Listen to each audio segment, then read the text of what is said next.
Selamat siang anak-anak ibu. Selamat ketemu lagi sama ibu. Bagaimana kabar kalian hari ini? Oke, luar biasa. Itu yang ibu harapkan, kalian selalu dalam lindungan Tuhan dan selalu jaga kesehatan. Apalagi dengan pembelajaran online ini. Nah, hari ini ibu akan membahas pelajaran di tema 8, yaitu mengenai peristiwa dalam kehidupan.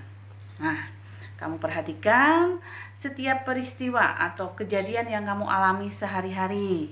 Misalnya aktivitas kalian dari pagi, bangun tidur, kemudian mandi, sarapan, kemudian belajar, dan seterusnya. Itu sebuah rangkaian kejadian. Nah, rangkaian kejadian ini yang disebut dengan peristiwa. Nah, di tema 8 ini kalian mempelajari tentang cerita fiksi. Apa sih yang dimaksud dengan cerita fiksi? Nah, cerita fiksi adalah teks yang berisi cerita yang tidak berdasarkan kenyataan. Contohnya, cerpen, fabel, dan sebagainya. Nah, di dalam cerita fiksi ini ada ciri-ciri. Ciri-ciri peristiwa fiksi yang pertama yaitu tokoh yang sama. Dalam sebuah cerita ada tokoh yang sama. Kemudian yang kedua, gagasan yang sama. Gagasan atau ide, itu artinya gagasan atau ide yang sama. Sedangkan ciri yang ketiga itu adalah sesuatu terjadi pada waktu dan tempat tertentu. Nah, dalam sebuah cerita, kita pun mengenal yang namanya unsur-unsur intrinsik. Masih ingat penjelasan ibu ketika kita belajar di dalam kelas? Nah, kita mengulang lagi, kita mengingat kembali. Unsur intrinsik yang pertama itu adalah tokoh.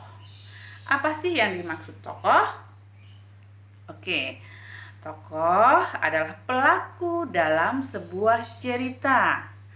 Tokoh itu bisa berupa manusia, bisa berupa hewan, dan bahkan tumbuhan. Nah, berdasarkan perannya,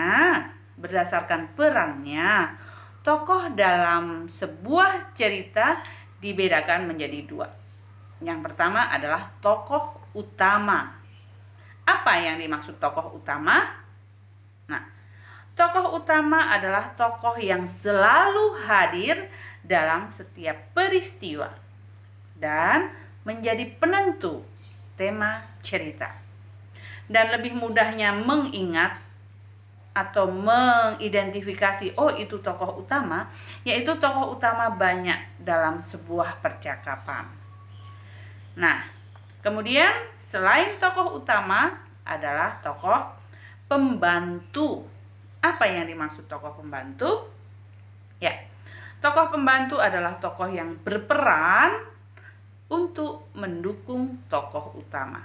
Cirinya biasanya dia dalam sebuah percakapan dia lebih sedikit. Oke? Nah, unsur intrinsik yang kedua itu adalah watak.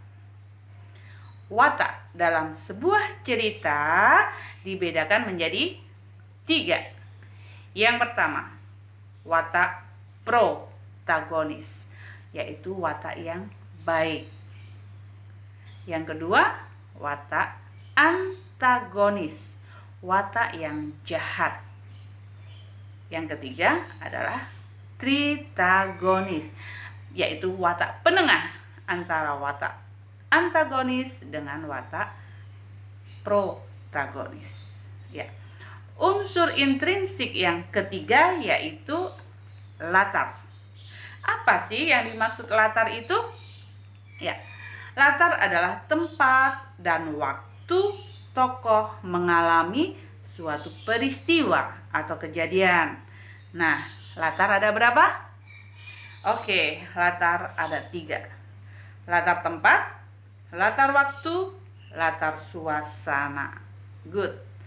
Yang dimaksud atau contoh dari latar tempat bisa rumah, hutan, danau, laut, sekolah, dan sebagainya. Kemudian latar waktu: pagi, siang, malam, dini hari, sore, dan sebagainya. Yang ketiga, latar suasana. Suasana menyenangkan, suasana menyedihkan. Itu adalah contoh dari latar suasana. Ya. Unsur intrinsik yang keempat yaitu tema. Apa sih yang dimaksud tema itu? Ya. Tema adalah gagasan pokok yang disampaikan melalui cerita. Nah, unsur intrinsik yang kelima yaitu pesan moral. Pesan moral biasa juga disebut dengan amanat. Oke, apa sih yang dimaksud pesan moral itu? Nah, pesan moral itu adalah pelajaran yang dapat diambil dari cerita yang dapat kita jadikan pelajaran dalam suatu kehidupan. Nah, pesan moral itu bisa berupa saran, bisa berupa nasihat, bisa berupa pesan, dan bisa berupa anjuran buat pembaca. Nah, pesan moral itu diketahui dari mana, Ibu? Nah, pesan moral itu dapat diketahui dari kejadian-kejadian yang terdapat di dalam sebuah cerita atau dongeng. Nah, unsur intrinsik yang keenam itu adalah alur. Nah, kamu juga bisa pelajari di buku ESPS kalian di halaman 114. Nah, alur itu adalah rangkaian peristiwa dalam sebuah cerita. Alur ada dua. Yang pertama, alur maju. Yang kedua adalah alur mundur. Apa sih yang dimaksud dengan alur maju? Alur maju adalah jalan ceritanya berurutan, mulai dari tahap perkenalan ke tahap penyelesaian.